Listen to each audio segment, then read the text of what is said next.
Good afternoon to one and all. My name is Santosh, one of the fourth-year residents from St. Mary's Hospital, Waterbury, Connecticut. I would like to thank SAGES for giving us this opportunity to present our work titled Preoperative Malnutrition Markers and their effect on postoperative outcomes following lysis of adhesions. It's kind of interesting that we from St. Mary's bring this topic up since we have been nurtured by the founding father of TPN, Dr. Dudrick. And this is definitely in memory of him. Next. We have no disclosures. So starting off things here, firstly, management of adhesive bowel obstruction involves a trial, firstly, of conservative management, as we have all been through as residents, fellows, and attendings. We start with bowel rest, nasogastric compression as needed, and watchful waiting. Despite conservative management, there is a significant proportion of patients who might end up needing surgery, which is usually, in the case of an adhesive bowel obstruction, a lysis of adhesions at least to start with. And that still remains the standard surgical care for now. And it is interesting to note that preoperative nutrition definitely has a major effect, on like most things, including the physiologic demands of healing. It's estimated about 40% patients admitted with bowel obstruction already are at a moderate risk of malnutrition. And further non-operative management, including nothing by mouth for several days, and followed by surgery, definitely, surgery and then ileus from surgery puts them at a worsening group of nutrition. As we know, they're already at a high risk, and this can just push them further down. So our aim was to investigate if these outcomes following lysis of adhesions were impacted by clinical versus lab markers of malnutrition. And in this case, clinical was recent weight loss, lab marker, hypoalbuminemia, as we all often look at albumin levels on our patients, or a combination of both, whether it's clinical and laboratory. We used the American College NSQIP database 2015 to 19, so it was a 5-year review. We used the appropriate CPT codes to identify procedures involving lysis of adhesions as the primary procedure. And the study population was divided primarily into 4 categories. One was recent weight loss only, hypoalbuminemia only, both recent weight loss and hypoalbuminemia, or patients who had none. And we compared their 30-day outcomes, and appropriate statistical tests were performed. So we accrued about 18,000 patients, considering our inclusion criteria.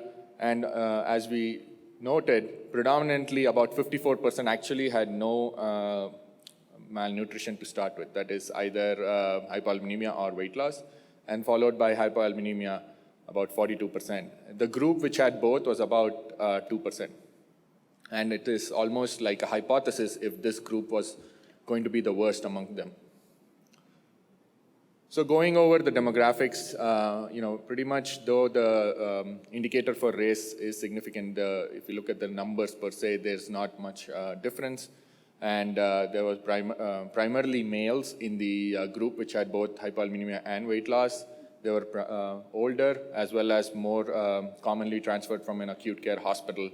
And also, if you look at open approach, it was interesting to note that patients who had a recent weight loss had the higher proportion of open approach, although very closely followed by the group which had both. Looking at the preoperative status, if these are all the boatload of comorbidities associated with our patients, on a day-to-day basis, it almost just at the very look of it seems like the group which had both hypoalbuminemia and weight loss, essentially topping that all with the higher number of proportions, whether it's hypertension, going ahead with history of smoking, history of CHF, etc. And also patients in the category of ASA 3 and above as classified by anesthesiologists, almost 90%. Now, looking at postoperative complications, just at a univariate basis, again, most of the complications are predominantly higher in the group which had both hypoalbuminemia and weight loss. And it's interesting to almost see that patients who had weight loss only almost compared with patients who had neither. So it's pretty interesting to note that the proportions were similar. Although the crux of this presentation is to this is sort of known to us, but to almost put a number to it as well as help us in discussion with our patients, especially prior to surgery. And these are patients, who have been going through conservative management, and we do have time to kind of discuss their risks and benefits of the procedure. So going ahead with the multivariate analysis, which is where the crux is, we see that most things, again, are higher in patients with hypoalbuminemia and weight loss. And we see almost a two-time increase in readmission, two-time increase in return to the operating room, and almost a 2.5 or 2.6 time fold increase in mortality. Again, this aspect is just so that we can quantify these risks and something which might help us in counseling our patient. As with any study, our limitations were, of course, like we don't know exactly what the extent of lysis of adhesions was in these groups.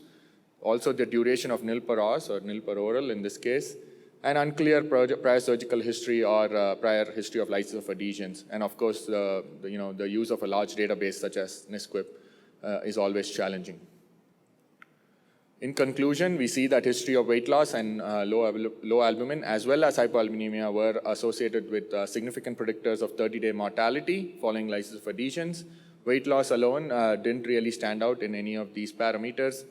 And it might be imperative to think of preoperative correction even at the time of admission, especially concerning albumin levels and involving supplemental nutrition early, which could potentially improve these outcomes.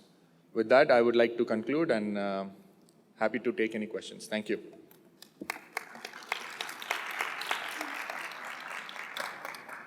I do have one question for you. So albumin, we know, kind of looks at the trend for more longer-term nutrition. And in the NSQIP database, I think it's like within 5 days of surgery, not necessarily on the day of surgery.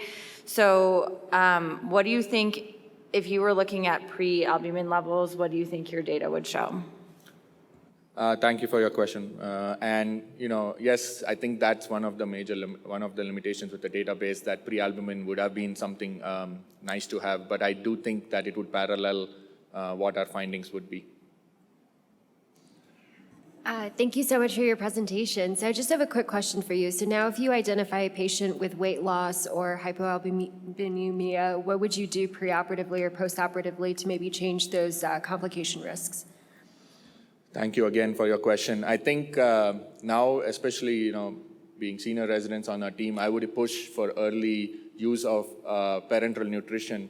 I think potentially helping correct those parameters, considering you almost can predict as well as to which patients might potentially need operative management. And I think almost that crux or that push to start early parenteral nutrition, I think might be able to reverse the tide. So following this now retrospective big study, if you could plan a prospective study going forward, what questions would you like to ask based on this? I think prospectively, I would definitely include prealbumin as one of the markers, as well as assess if possible, in a randomized way, early parenteral nutrition initiation versus, not in that case, and seeing how the outcomes changed. Because, there's always a fear about parenteral nutrition and potential immunosuppression, although not proven is standardized in all studies. So I think that would be something which I would be keen on, if I was looking at it from doing it at the hospital level. I thank you everyone for the opportunity.